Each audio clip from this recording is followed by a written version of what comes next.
nosso assunto hoje no quadro de saúde são as cirurgias ginecológicas e é claro que eu tinha que buscar o Bambambam, um super fera para conversar sobre isso, porque, gente, as mulheres, olha, não é brincadeira ser mulher, né? Nós temos aí uma série de outras coisas que os homens não têm e por isso sofremos mais do que os homens, né? Tô errada ou tô certa, Marcelo? Tá certo. Ai dele se falar que eu tô errada, né? Eu vou conversar com o doutor Marcelo Biasi Cavalcante, ele é mastologista, cirurgião oncológico e a mulherada tá lá no consultório de monte, porque a gente tá nas rodas, Marcelo, é impressionante como as mulheres gostam de ti, da tua consulta, da tua cirurgia. O que você faz de diferente que essa mulherada toda fica enlouquecida? Eu acho que eu escuto elas assim e eu penso em ser objetivo assim no que eu faço assim. Então eu tento realmente resolver esse problema que elas me trazem, né? Uhum. E as cirurgias ginecológicas, por você ser mastologista, muitas pessoas pensam que você só trata mama, câncer de mama, e aí a mulher tem muito mais do que isso dentro, né? Qual é a cirurgia, uma das cirurgias mais frequentes que você faz? As cirurgias mais frequentes que eu faço é a esterectomia. O que é a esterectomia? Esterectomia é a retirada do útero, né? Que pode ser com as trompas e às vezes com os ovários também, dependendo da idade, né? A gente sempre tenta preservar o ovário, que é que mantém a função hormonal, né? Enquanto ele está funcionando, para evitar que a mulher entre numa menopausa precoce. Então a gente trata o problema, assim, qual que é a consequência de fazer uma esterectomia? A consequência é tratar o problema, né? É tu ficar curada daquilo que estava te incomodando, né? Essa é a maior consequência que elas vão procurar, por quê? Porque estão com sangramento irregular há anos, por causa de mioma, adenomiose, dor pélvica, variz pélvica, então são causas de dor na relação sexual, cólica durante a menstruação, uma cólica que vem aumentando a intensidade. E aí a gente investigando acaba tendo esse tipo de diagnóstico por exame de imagem, né? E que o tratamento hormonal nem sempre é tão efetivo assim. Eu até ia te perguntar isso, porque muitas vezes o tratamento hormonal é a solução, né? Também, né? E aí, só que eu acho que isso vai protelando também, né? Ou não? Você acha que, como é que o útero, vamos dizer assim, como é que essa parte ginecológica se comporta com o hormônio? O hormônio não é o que alimenta? Como é que é isso? Alimenta também, mas existem hormônios que conseguem bloquear. Então, mas não existe uma fórmula matemática, assim, nem todas respondem igual, nem Entendi. Todas gostam de tomar o hormônio, né? O hormônio também tem seus efeitos colaterais. Nem todas, por exemplo, um DIU de Mirena, que é aquele DIU medicado, consegue bloquear, algumas continuam tendo sangramento. Então, para essas mulheres, quando tu tem essa falha terapêutica e elas conseguem, né, porque elas que estão sentindo isso, que elas mantêm o sintoma de sangramento, cólica. Mesmo com o tratamento? Mesmo com o tratamento, ou que já fez isso, dois, três tipos de ciclo hormonal, já mudou várias vezes o comprimido para tentar controlar essa dor, esse sangramento. É a melhor opção, né, desde que já tenha a prole definida, né? Eu vejo a esterectomia assim, hoje, como ela é feita, não como ela era feita alguns anos atrás, mudou muito, é a melhor opção. O que mudou? Assim, ó, mudou tudo, né? Hoje a gente faz da forma minimamente invasiva, que a gente fala, né? Por laparoscopia. Então são cortes de meio centímetro. Nossa, e por ali sai um útero? Como é que é isso? Me explica direito. Não estou entendendo, Marcelo. Então, esse que é o legal da medicina. A evolução foi tão grande assim que a gente consegue, faz cirurgias tenho cirurgias de útero de 1 quilo, grande, né? Muito, muito grande. O útero que está 8, 9, 10 vezes o tamanho de um útero esperado. Normal, nossa. E que foi possível fazer por vídeo. Nem todos são, mas que foram possíveis e o resultado foi muito bom. como é que ele vai sair? Uma vez que tu fez a cirurgia, tu escolheu, tem que preservar o ovário por causa da idade dela. Ou não, vai sair com o ovário, né? Então você soltou tudo, fez todas as ligaduras do jeito que tinha que se fazer, fez todo o controle de sangramento, né? O útero nasce como se fosse um parto normal. Ele está solto, então se passa uma criança, passa um útero pela vagina. Entendi. Então isso ele vai escorregar, a gente vai tirar, ele vai para a biópsia, né? Porque tem que confirmar que aquilo que foi visto no exame de imagem realmente é benigno, não é nada mais grave, e perdeu uma chance de tratar algo mais grave porque não foi examinado. E continua a cirurgia por laparoscopia, então dá uns pontinhos fechando o pertuito, que o útero é a tampinha da vagina ali, né? É o fundo. Uhum. E esses pontos absorvem, somem com pouco tempo, assim, né? Uhum. E não fica cicatriz nenhuma. Então, o útero, ele foi feito para gestar. Né? Uma vez que tu completou isso e se ele está te incomodando, ele não vai te fazer falta. A melhor opção é mesmo... Hoje, da minimamente invasiva, eu vejo, porque hoje, né, eu consigo, nos últimos anos, né, por laparoscopia, eu consigo dar alta para paciente no mesmo dia. Uau, no mesmo dia, isso é muito bom, porque a gente, quando você vai para uma cirurgia, né, essa recuperação, esse pós-cirúrgico, é uma coisa que assusta muito a mulher, né? Assusta. Porque a mulher gosta de dormir na sua cama.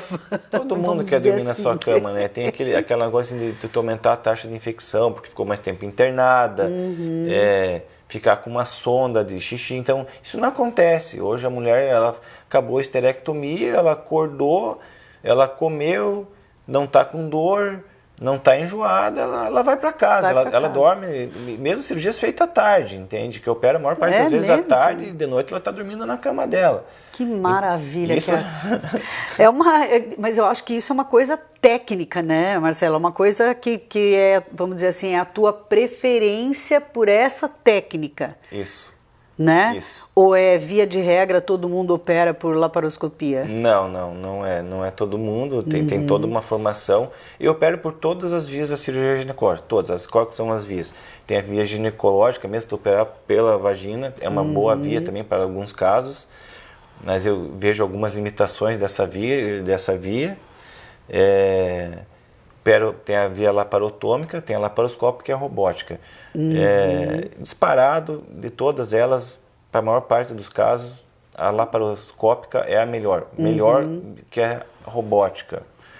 Por quê? Porque as incisões são menores, são mais discretas, enquanto a robótica tem incisões de 10 milímetros, a de laparoscopia é de 5, as incisões ficam em locais mais discretos também. Então a robótica fica reservada para casos muito complexos. Entendi. Vê se vocês concordam comigo, mulheres. Muitas vezes a gente está ali numa idade, né, de 40, 42, e aí acontece alguma coisa com o seu útero, né? Você tem que fazer uma cirurgia, mas tem aquele estigma, eu não sei se é mito ou não, de você antecipar a sua menopausa, né? Porque a menopausa é um período em que a mulher realmente tem que enfrentar e que é uma barra, né? A gente sabe que é uma barra, né?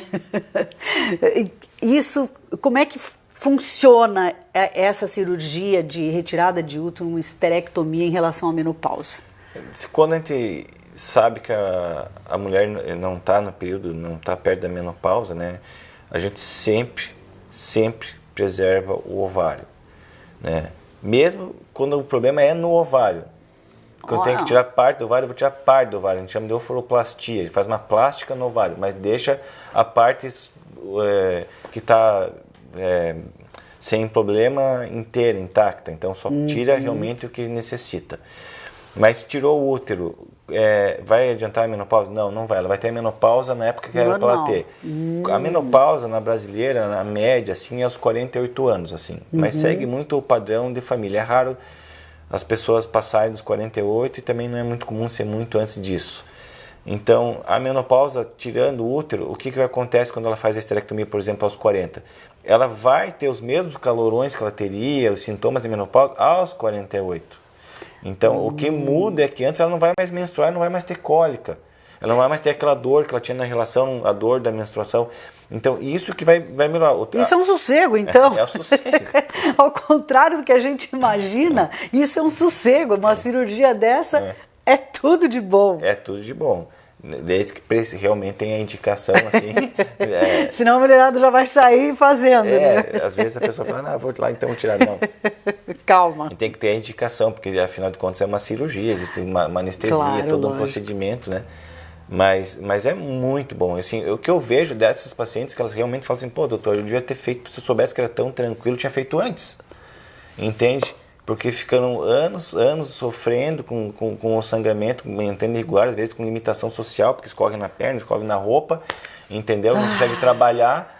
E hoje, de um modo simples, tão simples que vai embora no mesmo dia, dirige um carro em uma semana, eu libero para trabalhar em 14 dias, está trabalhando geralmente, porque se a paciente não for uma trabalhadora que exercita muito, que precisa de realmente fazer esforço físico, né? Quando precisa de esforço físico, geralmente em 30 dias ela está trabalhando, porque daí eu libero fazer academia com 30 dias, esporte em geral. Sei. Né? Mas para menos que isso, então ela nem entra numa perícia de INSS. Entende? Então, eu tenho pacientes que psicóloga, é paciente liberal, e que ela trabalha em 4, 5 dias. Então isso não é uma lei para todo mundo, mas tu vê que a recuperação no máximo, né, 14 dias está trabalhando. Entendeu? 5 dias realmente é uma coisa mais precoce, mas teve gente que trabalhou com 5 dias. Olha aí. Então a esterectomia, basicamente, não é a retirada de todo o aparelho reprodutor. Você pode tirar o útero, ou pode tirar a trompa, ou pode tirar o ovário, ou pode tirar tudo, é isso? A esterectomia, quando fala, é a retirada do útero todo, né? Tá. Ele pode, às vezes, deixar o colo do útero, que também é uma coisa que eu não faço, geralmente, não é uma coisa que de exceção que eu vejo, falam esterectomia subtotal. Por quê? Porque a cirurgia, quando eu tiro uma esterectomia, essa mulher não vai fazer preventivo nunca mais na vida. Então, outra vantagem, né?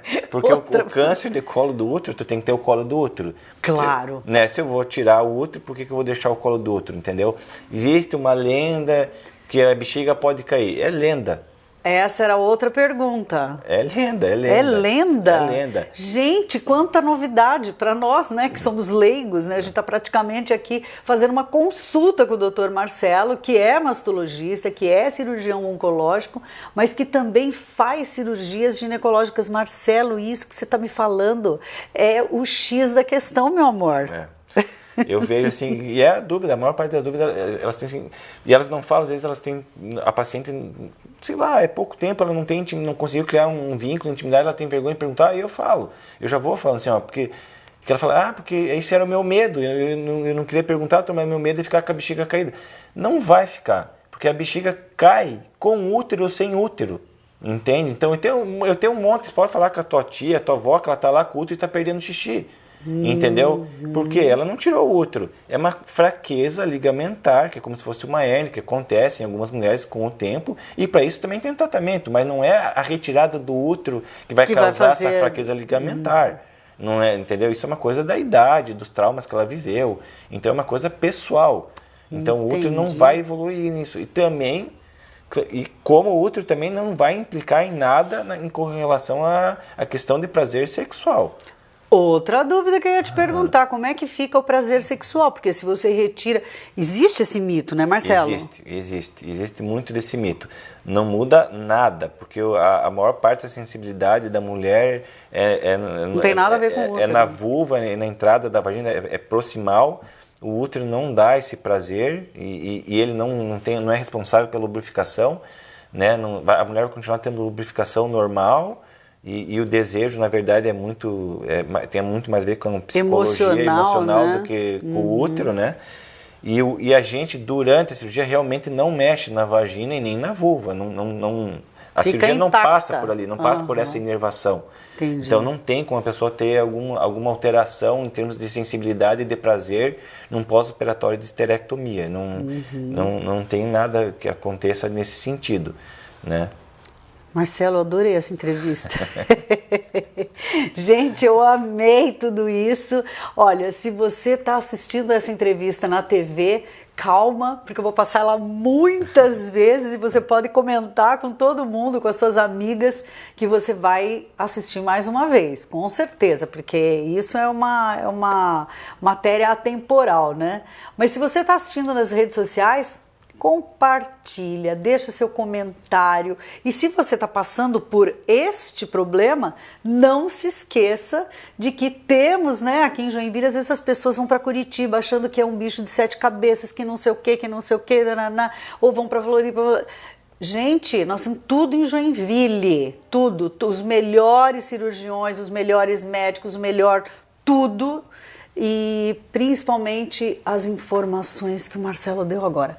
Não tem problema tirar o útero, não tem problema tirar a tromba, não tem problema tirar o ovário, não é difícil, é tudo de bom, você não vai precisar mais fazer preventivo se você tiver indicação. Acertei? É isso aí. Resumão. Ai, Marcelo, agora eu entendo, viu? Cada vez mais por que as mulheres baixam lá no teu consultório. Gente do céu, é isso, né? É gostoso de conversar com você. Bom, obrigado. Eu acho que eu tento deixar a paciente segura, acho que é isso que importa, e eu realmente acredito naquilo que eu estou fazendo e vejo das pacientes de anos, assim, hoje veio uma paciente minha aí de 16 anos, e tu vê como ela tá grata ainda de uma cirurgia que foi feita há 16 anos atrás, entende? Isso deve ser tão legal para ti, né? Muito bom. É que você está fazendo uma história, né? Aliás, a tua história tem sido uma história de muito sucesso, né? O Marcelo é conhecido no Brasil inteiro, tem mulheres que vêm operar com o Dr. Marcelo Biasi Cavalcante aqui em Joinville, justamente porque sentem essa segurança, que eu acho que é esse bate-papo que você tem que ter com o seu médico, né? Você tem que se sentir principalmente à vontade para perguntar tudo o que você quiser. E vou dizer, o Marcelo responde com toda a calma, com toda elegância, né, que lhe é peculiar, né? Marcelo, muito obrigada. Obrigado, Fabiola. É isso, nosso quadro de saúde. Nós falamos hoje sobre cirurgias ginecológicas. Gostou?